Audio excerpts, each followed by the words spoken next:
My name is Lauren Eccles. I currently live in Jacksonville, Florida.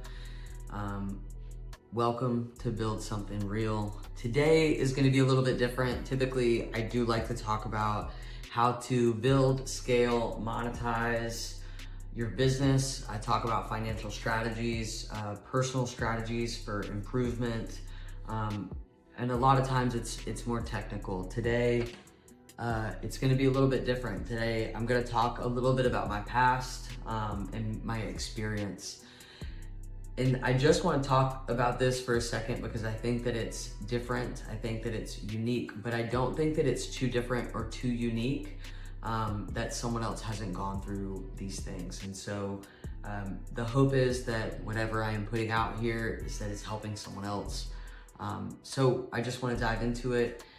Today we're going through how I did come out of being incarcerated and in prison, addicted to drugs, homeless, to owning 4 businesses, a couple of rentals, getting married, building my business and building my brand. So all of that is one of those aha trauma moments where people begin to think that they know you and think that they know what's going on. And so some people are really going to turn off the video at this point because maybe I've discredited myself. But this video isn't for you. This video is for the person that has come out of trauma. This video is for the person who has and is going through things that feel larger than life and feel like they're never gonna get up again. I'm currently sitting in a time in my life where I've been laid off from a 9-to-5. And yes, I have businesses, but my 9-to-5 is what helped me fund some of those businesses. I haven't always had a 9-to-5. There were times where my business was the only source of income coming in, but I believe in having multiple forms of income. I believe that that is going to get me where I'm trying to go much faster. So right now I'm in a funky space where I have been laid off from my 9-to-5 job as an electrical engineering technical designer, which afforded me my second property, and mine and my wife's second property. It afforded us to be able to rent out a first property. It afforded us the ability to be able to take out a large risk loan on our previous business that we started in 2024. So I say all of that because hardship doesn't stop at coming out of prison. I say all of that to say that hardship doesn't stop after being clean for 90 days. I've been clean for over 10 years now. Hardship doesn't stop after you start a business. Hardship is a part of life. Suffering is a part of life, and I think that there are ways to get through it. I want to go backwards though. I want to go back to 9-10 years ago. My wife and I were reflecting this morning on what 2016 had looked like, because 9 years ago was what the Chinese call is the year of the snake. And then this year is also the year of the snake. And what the year of the snake is really known for is shedding, grief, hurt, and loss. But the importance of it isn't the hurt and the grief. The importance of it is the shedding of old identities. And I have shed plenty of identities to become the person that I am today. Part of that was an individual that had been in prison for 4 years. I had been incarcerated for longer than that. The state prison that I was in was 2 different segments. I served 2 years the first time, and then 2 years the second time. And so it might have been just over 2 years the second time. And in between all of those, I've been in the county jails, boot camps, addicted to drugs, homeless. I didn't personally eat out of trash cans. I had privilege on my side in being Caucasian, and at the time I had long blonde hair.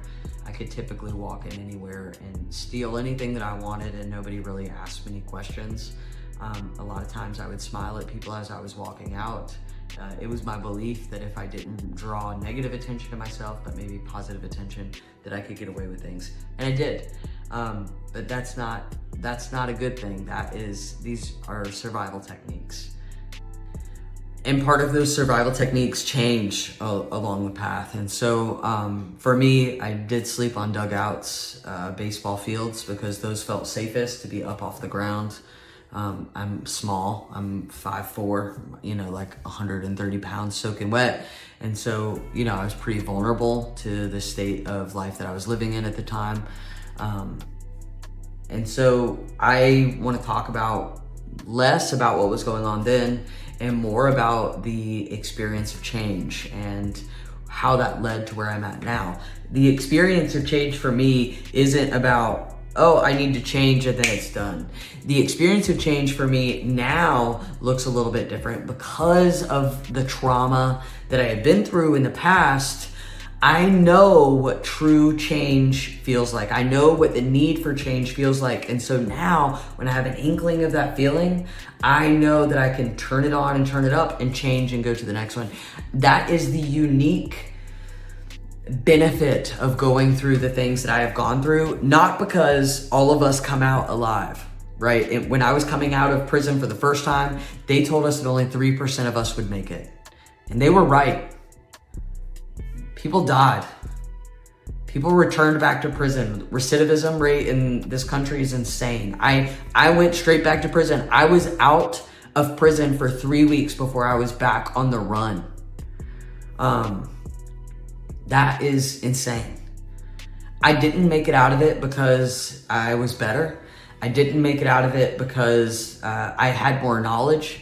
I might have made it out of it because I had more privilege, because I was white, because I was young, because I was a little bit vulnerable. And so people wanted to help somebody like me because I was a white young woman with long blonde hair.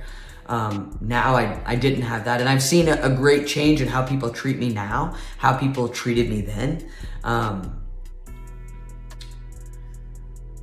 What it does do, what this trauma that you're going through right now, the trauma that you went through a year ago, if you're just getting out of prison, if you're just coming out of homelessness and you have a dream and a vision for your life, that you want to be an entrepreneur, that you want to have something, that you want to build something for people, that you want to build something real, don't fucking let that slide. Use that trauma to fuel what you're going through now. Use that trauma to move towards this ideal state, to move towards these dreams, goals, and visions. Because you know what's happened for me is I didn't achieve my dreams, goals, and visions. I'm still going after them.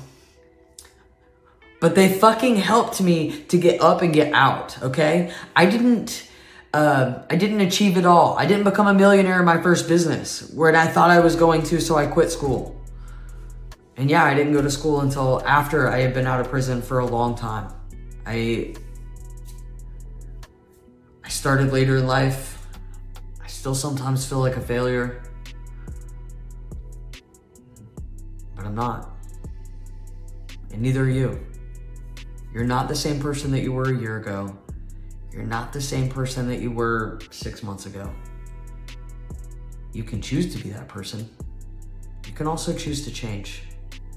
You can also choose to put yourself in a pond where there are bigger and better fish, where there are bigger and better influences. And that's what I did. That's how I started my first business.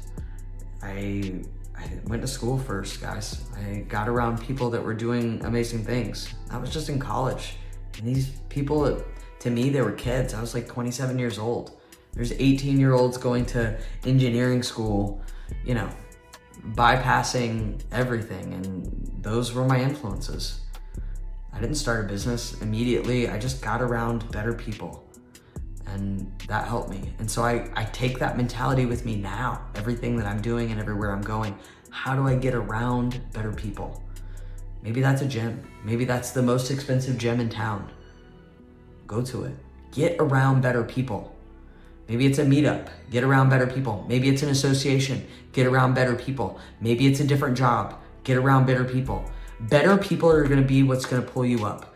Better people are gonna be what's gonna influence you, what's gonna naturally spiritually give to you, what's gonna naturally emotionally give to you. Better people are better. You're not gonna ever be better for anyone else until you yourself become better for you.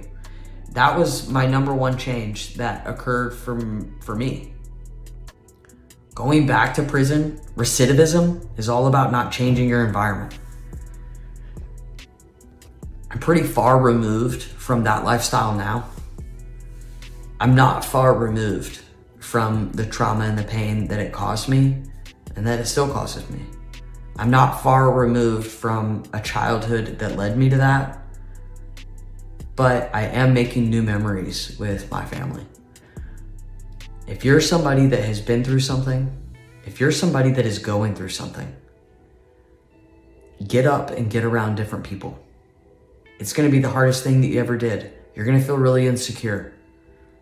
And I recommend you go there 3 times and ask one of those people to dinner. It could be the dinner that changes your life. I didn't start businesses because I was good at this. I didn't start businesses because I'd already been to college and had a business degree. I started businesses because I believed that I could help people. If I could learn how to build something, I could teach other people how to build things too. And I'm still building. It doesn't stop. It hasn't stopped. I haven't hit my goals yet. My goals continue to change.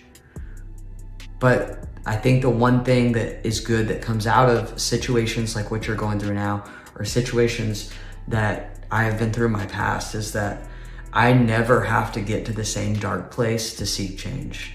I can feel the need for change so much faster now.